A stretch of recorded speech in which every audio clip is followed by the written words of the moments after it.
आज हम जानेंगे पाइल्स या बवासीर के सिम्टम्स के बारे में और साथ ही जानेंगे पाइल्स की स्टेजेस के बारे में। अगर किसी व्यक्ति को क्रॉनिक कॉन्स्टिपेशन यानी कि लगातार कब्ज बना रहता है तो ऐसा हो सकता है कि उसे शुरुआती स्टेज का पाइल्स हो। तो आज हम जानेंगे कि शुरुआती स्टेज में अगर किसी व्यक्ति को पाइल्स है तो किस तरह के सिम्टम्स आते हैं और बढ़ते बढ़ते वो सिम्टम किस तरह से बहुत ज़्यादा सीवियर हो जाते हैं, ताकि अगर आपको शुरुआती स्टेज में ही लक्षण पता होंगे तो आप उसका रोकथाम कर सकते हैं, उसे अगली स्टेज में पहुंचने से रोक सकते हैं। तो वीडियो के साथ पूरी तरह बने रहिए क्योंकि आपको यहाँ कंप्लीट सॉल्यूशन मिलने वाला है, कंप्लीट जानकारी मिलने वाली है।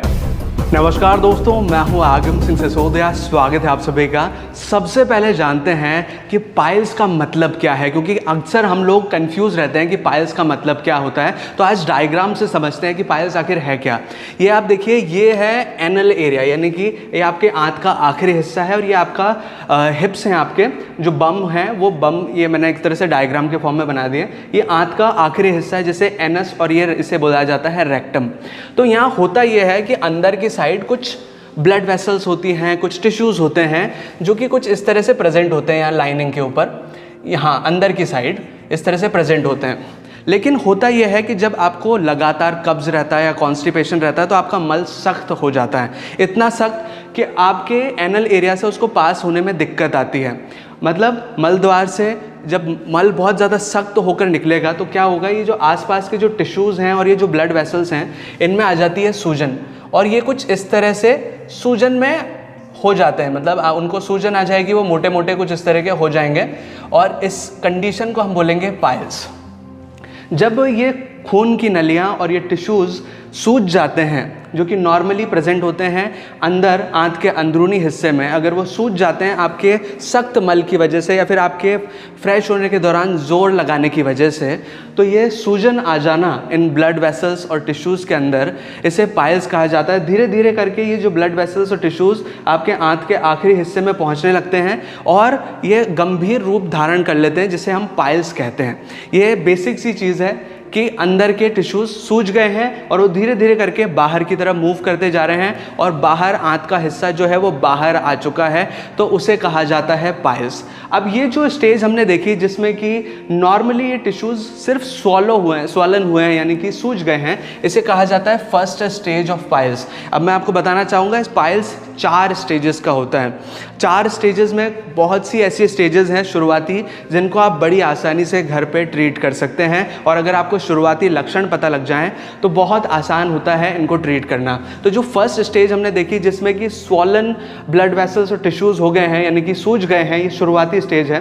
तो इसमें आपको सिम्टम्स कैसे आएंगे, जब भी आप फ्रेश होने जाएंगे तो फ्रेश होने के साथ साथ आपको ब्लड देखने मिल सकता है, यानी कि आपको खून आ सकता है, और उस खून आने के दौरान आपको ऐसा नहीं लगेगा कि आपको दर्द हो रहा है कुछ ज़्यादा, आपको थोड़ा सा जलन हो सकती है, आपको अंदर खुजली चल सकती है, लेकिन आपको इस खून आने के दौरान ऐसा नहीं लगेगा कि बहुत ज़्यादा कुछ कट लग गया, दर्द हो गया, इस तरह का नहीं लगेगा। लेकिन अगर आपको नोटिस हो जाए कि आपके स्टूल में, आपके मल के अंदर खून आ रहा है तो हो सकता है कि शुरुआती स्टेज का पाइल्स हो। तो बिल्कुल सतर्क हो जाइए और अपने डाइट प्लान को चेंज करना शुरू कर दीजिए। अभी हम एंड में जानेंगे क्या क्या चेंजेस करने हैं, पहले इसकी स्टेजेस को समझ लेते हैं। ये फर्स्ट स्टेज हो गई। सेकेंड स्टेज में क्या होता है, ये सेकेंड स्टेज है।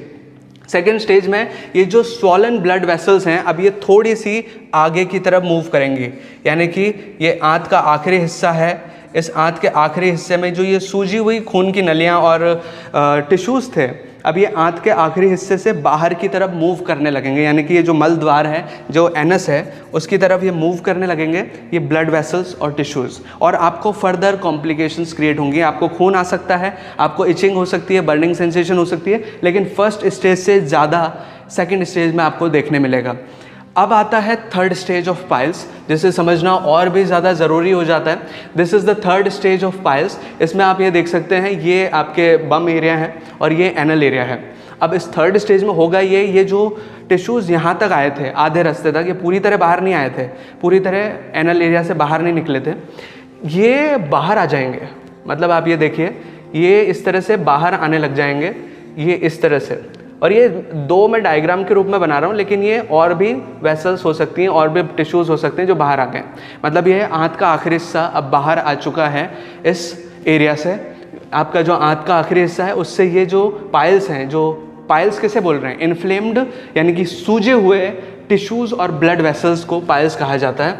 तो ये जो टिश्यूज़ हैं अब ये बाहर आ गए हैं। अब इसे हम बोलेंगे कि आंत का आखिरी हिस्से में आपको पाइल्स हो गया है और ये थर्ड स्टेज का पाइल्स है, जिसमें कि क्या होता है कि अगर जब आप फ्रेश होने जाएंगे तो इस तरह से ये ब्लड वेसल्स बाहर निकल जाएंगे और आपको एक्चुअली फील होगा, जब आप हाथ लगा के देखेंगे तो आपको एक्चुअली फील होगा कि ये बाहर आ चुके हैं। लेकिन थर्ड स्टेज की एक बात ये है कि ये पाइल्स अंदर डाले जा सकते हैं, यानी कि आप हाथ से पुश करके इनको अंदर डाल सकते हैं। तो ये मतलब आपको इतना ज़्यादा कॉम्प्लिकेशन क्रिएट नहीं करेगा। वैसे बहुत प्रॉब्लम हो सकती है, इस दौरान भी आपको ब्लीडिंग हो सकती है, यहाँ बाहर के एरिया में आपको सूजन आ सकती है, इन्फ्लेम्ड मतलब रेड रेड ये एरिया हो सकता है और आपको जलन हो सकती है, खुजली हो सकती है।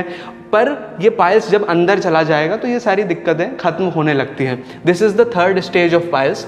आपको इसमें ज़्यादा दिक्कत देखने नहीं मिलती। लेकिन जो फोर्थ स्टेज है उसमें आपको बहुत ज़्यादा प्रॉब्लम हो सकती है, क्योंकि ये जो पाइल्स हैं जो बाहर आ चुका है, अब वो बहुत ज़्यादा मात्रा में बाहर आ चुका है। मतलब इधर से भी ये ब्लड वेसल्स बाहर आ चुकी हैं, यहाँ अंदर से भी बाहर आ चुकी है। टोटली एक तरह से ये एरिया बाहर का इस तरह का बन चुका है। ये इस तरह से जो बहुत सारे टिश्यूज़ हैं एक साथ ये बाहर आ चुके हैं। यहाँ आप देख सकते हैं इस तरह से टिश्यूज़ बाहर आ जाते हैं और टिश्यूज़ और ये ब्लड वेसल्स बाहर आ जाएंगे, यानी कि पाइल्स पूरी तरह बाहर आ चुका है। ये आंत का आखिरी हिस्सा था।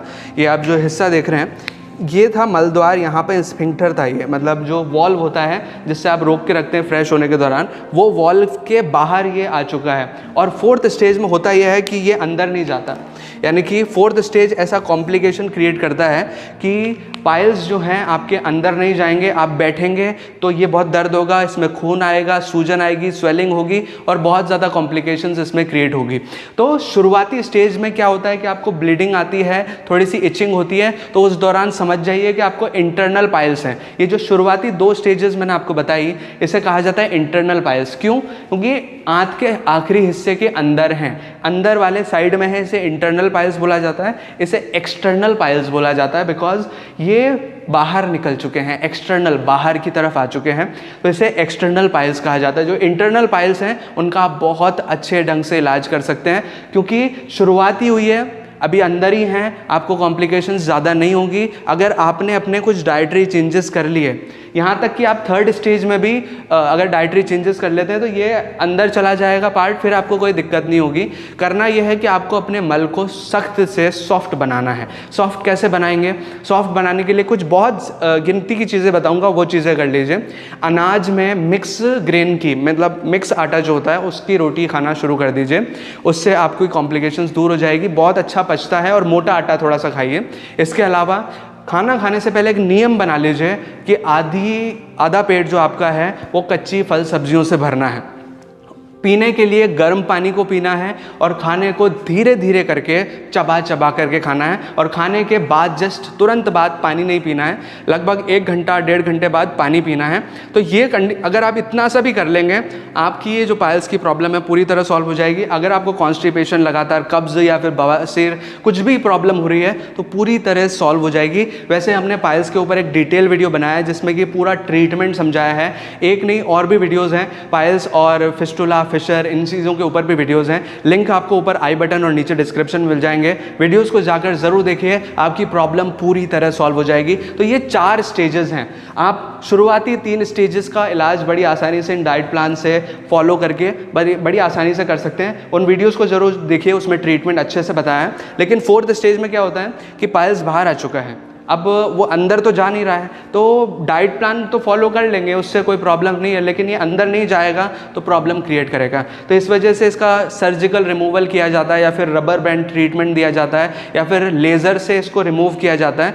मतलब आजकल बहुत कम पेनफुल वाले तरीके आ चुके हैं, उनसे इसका इलाज किया जा सकता है। लेकिन इसका किसी भी तरह से होम रेमेडी से इलाज नहीं किया जा सकता। 4th स्टेज में अगर पाइल्स आपको है कि बाहर आ गया है, अंदर नहीं जा रहा है, तो दिक्कत हो जाएगी। तो इसका इसका आप एक डॉक्टर से कंसल्ट करें, गैस्ट्रोइंटेस्टाइनोलॉजिस्ट से कंसल्ट करें, उसके बाद ही इसका ट्रीटमेंट हो पाएगा। तो ये थी कुछ बेसिक सी जानकारी कि आखिर पाइल्स क्या है, इसके शुरुआती लक्षण क्या होते हैं, सिम्टम्स क्या होते हैं। अगर कब्ज है तो ज़रूर ध्यान रखिए कि आपको पाइल्स हो सकता है शुरुआती स्टेज का, तो ज़रूर ध्यान रखिए। और इन जो तरीके मैंने आपको बताया कि जिस तरह के डाइटरी चेंजेस हैं उनको फॉलो कर लीजिए, आपकी प्रॉब्लम पूरी तरह सॉल्व हो जाएगी। तो अगर आपको वीडियो हेल्पफुल लगा हो तो प्लीज़ वीडियो को लाइक ज़रूर कीजिए, इससे हमारा उत्साह बढ़ता है। इस वीडियो को शेयर कीजिए अपने दोस्तों और अपने फैमिली मेंबर्स के साथ, ताकि ये पाइल्स के बारे में जागरूकता फैला सके। और अगर आपने चैनल अभी तक सब्सक्राइब नहीं किया है तो प्लीज़ चैनल को सब्सक्राइब कीजिए, बेल आइकन को दबाकर ऑल पे प्रेस कीजिए, ताकि इसी तरह के वीडियो नोटिफिकेशंस आपको आगे भी मिलते रहें।